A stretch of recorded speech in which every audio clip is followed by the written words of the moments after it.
Iran, Israel और America के बीच छिड़ा ये भीषण युद्ध आज 12वें दिन में प्रवेश कर चुका है और कल पूरी रात पश्चिम एशिया के आसमान में सिर्फ मिसाइलें और लड़ाकू विमानों की गूंज सुनाई दी।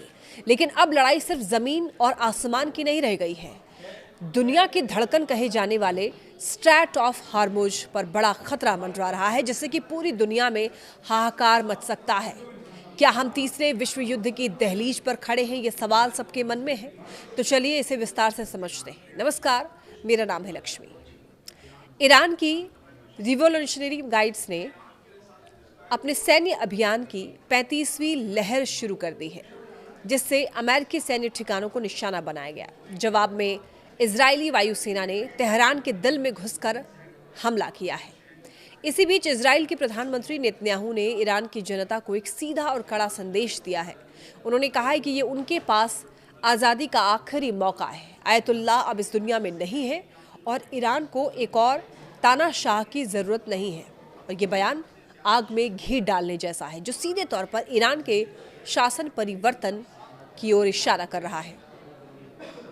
इस युद्ध का सबसे खतरनाक मोड़ है हार्मुज जल डमरू मध्य।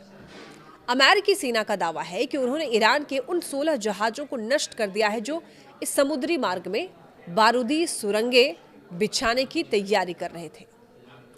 क्यों ये जगह इतनी ज्यादा खास है? देखिए, दुनिया का लगभग 20% कच्चा तेल इसी संकरे रास्ते से होकर गुजरता है। अगर ये रास्ता बंद हुआ तो पेट्रोल डीजल की जो कीमतें हैं वो आसमान छूने लग जाएंगी और वैश्विक अर्थव्यवस्था चरमरा जाएगी। अमेरिका इसे किसी भी कीमत पर खुला रखना चाहता है, जबकि ईरान इसे अपना सबसे बड़ा हथियार मान रहा है। इस युद्ध की मानवीय कीमत बहुत भारी है। संयुक्त राष्ट्र के मुताबिक अब तक 1300 से ज्यादा नागरिक मारे जा चुके हैं। ईरान का आरोप है कि अमेरिका की टॉम हॉक मिसाइलों ने स्कूलों तक को निशाना बनाया है। लड़ाई अब सिर्फ 2-3 देशों तक सीमित नहीं है। सऊदी अरब, यूएई, बहरीन और कतर जैसे देश हर दिन सैकड़ों ड्रोन और बैलिस्टिक मिसाइलें मार गिरा रहे हैं। लेबनान में हिजबुल्लाह के ठिकानों पर इजराइल के हमले जारी हैं, जिससे कि पूरा मिडिल ईस्ट एक प्रेशर कुकर बन गया है, जो कि कभी भी फट सकता है।